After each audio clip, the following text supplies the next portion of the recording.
With the release of the Sony WF1000-XM5 earbuds, the questions you might have is, what has Sony upgraded compared to the WF1000-XM4? And are they better than Apple's AirPods Pro 2? And how much better can they really be, particularly regarding sound quality and ANC? Because the XM4s are still top 5 in my opinion. And also you're probably wondering if the XM5s bring any brand new features to the table that we haven't seen yet from Sony. And if those are questions that you have, then you're in the right place, because this is the Sony WF1000-XM5 versus the XM4 versus AirPods Pro 2. Let's start with the design. The case on the XM4 and the AirPods Pro are both very pocketable. Both passed the Cowboy Pocket Watch pocket test with flying colors. Now the XM5 case has been redesigned. It's quite a bit smaller than the XM4 case, and it's got more rounded corners and a more textured finish. And I'm happy to see that Sony has brought back the Bluetooth pairing button.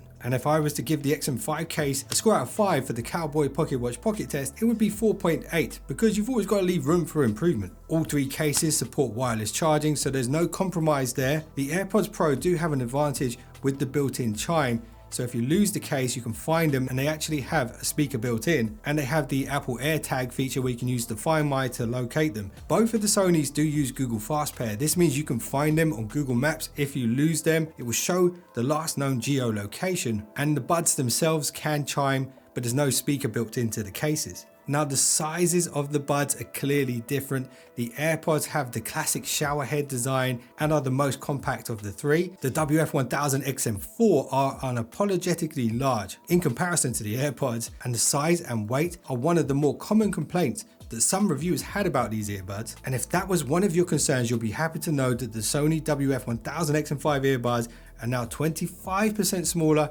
and 20% lighter than the XM4. And there's a difference in ear tip techniques between Apple and Sony. The AirPods Pro use the traditional lightweight silicone tip, and the Sonys have an arguably more advanced foam tip, which assists with better passive noise cancelling thanks to its ability to create a better seal in the ear. And the XM5s do use this same method as the XM4. There are 4 different sizes in the box: a super small, a small, a medium, and a large. And the Sony Headphones app provides a feature to help you find the best fit for your specific ears. All 3 of the earbuds have an official IPX4 rating, meaning the buds are water resistant. This makes them ideal for the gym or running in the rain, but not for swimming. So of course there's some differences in the tech specs, and let's start with the battery life. The XM4s can run up to 8 hours on a single charge with ANC on. The Apple AirPods Pro is up to 6 hours, and the new WF1000-XM5s can also run for up to 8 hours on a single charge and 24 hours when combined with the charging case. And that's the same as the XM4s, but the case is smaller, so it is impressive that they've managed to keep the battery power the same. And a 3-minute quick charge on the XM5s will give you up to an hour of playback. Now something you need to know is that Bluetooth codecs can affect battery life, which brings me really nicely onto a significant difference between the Sonys and the AirPods. The AirPods of course have SBC and Apple's own AAC codec, which is very good, and Sony does have these as well. But Sony go one better with their own LDAC codec, LDAC, which allows for high-res audio playback over Bluetooth. Simply put, the connection between the phone and the earbuds can be 3 times faster, which equals better fidelity sound if you're listening to high-res audio sources, for example Deezer Hi-Fi or Tidal. And of course LDAC is available on the XM5s. Something you need to know about LDAC though, as I alluded to earlier on, it is more power hungry than your regular codecs, and the range isn't quite as good. So within Sony's Headphones app, you do have the option to switch it back to AAC or SBC for a more stable, lower latency connection. But it's the fact that you do have the option to do that is the big difference between Apple and Sony's earbuds. And this brings me on to an upgrade that Sony have recently made: multi-point pairing. It is supported straight out of the box on the XM5. It is coming to the XM4s as well, and if you have XM4s you might already have it. And something that's great about the multi-point pairing is you can actually pair 2 LDAC devices at the same time. Now let's talk about the comfort and fit, and let's start with the XM4s. Now, even though they're slightly larger, slightly heavier than the AirPods, they do sit quite firmly, especially if you use the proper technique. So if you use the foam tips similarly to those you might use on a gun range, where you kind of compress them down, put them in your ear and they kind of expand, they will sit very securely. And maybe this is where the inspiration for the gold bullet casing on the back of the earbuds came from, or maybe not. Now the AirPods instantly feel lighter, less noticeable when worn for longer durations. The stem design does help them kind of hook in and distribute the weight a bit more evenly. And the silicone tip is just less forceful than the foam, so they're definitely more comfortable than the XM4. And now with the XM5s being much smaller and lighter than before, they're way more comfortable than the XM4s and arguably as comfortable as the AirPods. And you'll notice this the most when using them for longer periods of time. And again, if you use the foam tips correctly and secure the XM5s in your ear properly, they're going to stay in place much more securely than the XM4s did. And again, you've got the Find My Fit feature for the earbuds. And not only is this going to help with the stability in your ear, but it will also help with the sound quality and also the smooth sides that these earbuds have create less friction, and this can assist with wearing comfort over longer periods of time. Now let's talk about maybe the most important factor of any earbuds, the sound quality. So there's no surprise here, the new Sony WF1000-XM5 is the best sounding of the three in my opinion, compared to the XM4, which sounds fantastic still, and still in my top 5 earbuds of all time. Sony has improved the cleanness of the sound, so more detail in the highs and the mids, and this could be due to the redesign of the driver.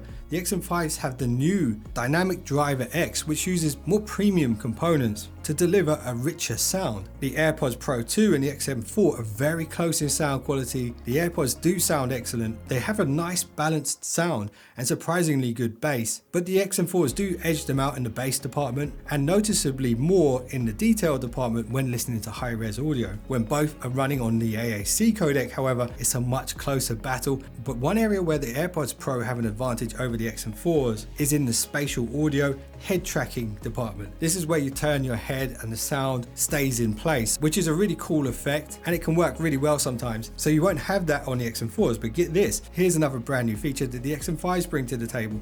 It does have 360 reality audio with head tracking, and another advantage that the XM5s have is the built-in DAC that assists with that 24-bit signal processing, which the AirPods just can't do because it can't receive 24-bit audio. Now let's talk about active noise cancelling and ambient pass-through. If you're an iPhone user with an Apple Watch, you get the benefit of the watch and the AirPods working together to detect sound around you and adjust the ANC on the fly, and that feature's hard to beat. But both pairs of the Sony have their unique ability to use the Sony Headphones app. Now this app is so advanced, it will learn the usage of your earbuds and the geolocations that you travel to regularly and the activities that you do, and adjust the ANC levels dynamically. I have to say the Sony Headphones app is probably the most advanced headphones app out there. It really is another level. Now I've put these through several tests to determine which earbud blocks out the most amount of noise. There was even a sound shower at the Sony pre-brief, and I did try all 3 of these earbuds under the sound shower, and it is close, but there are some significant differences between them. The XM5 definitely has the most comfortable ANC capabilities. With the AirPods,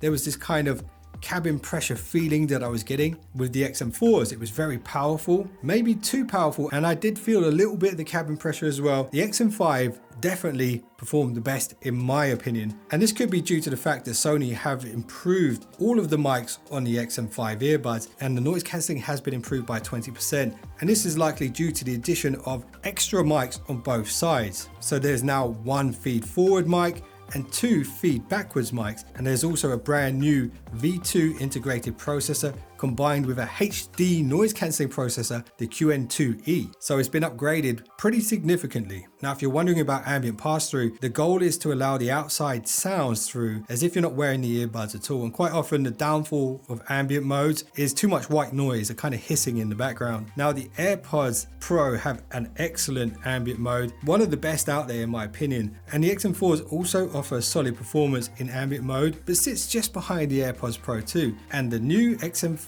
are on par with the AirPods when it comes to ambient pass-through. To me, it does sound a bit louder than what I would hear with my ears, and I do believe you can adjust this within the Sony Headphones app. Now if you're wondering about mic quality, this is an area that some say Sony needed to improve, and they have done. Okay, so what you're hearing right now is the voice call pickup on the XM4s. Let me know how it sounds. Now let's introduce some noise and some wind.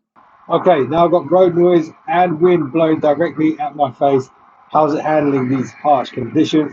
Now let's do the same test on the AirPods. Okay, so what you're listening to right now is the AirPods Pro with no background noise.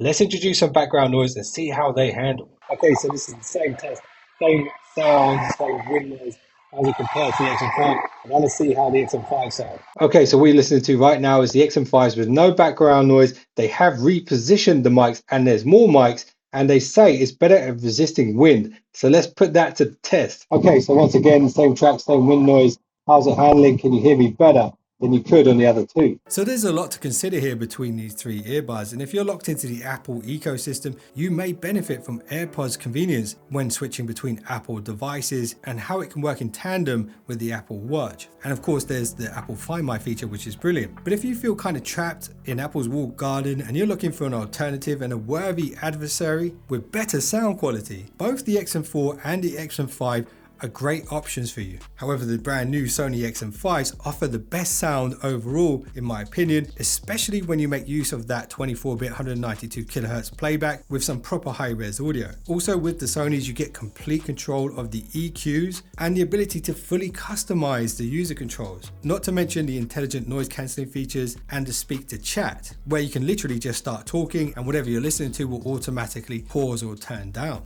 And then as soon as you stop speaking, it will start to play again. That's a great feature for when you're on an airplane. But it really is the sound quality that shines through on the XM5s to me. And you could say the WF1000-XM5 is built for music. So there's a lot to consider. Hopefully this video provided you with what you needed to know to make the right purchase decision. If it has, give us a little thumbs up or subscribe. That will help more people find this video and maybe they'll find it useful too. And I am working on a dedicated XM5 review where I'm going to share with you guys some of my custom EQs and things like that and go more in depth into all of the features. So if you want to see that, make sure you got your notifications on. And if you just subscribed, I'll see you in the next one. Don't be late.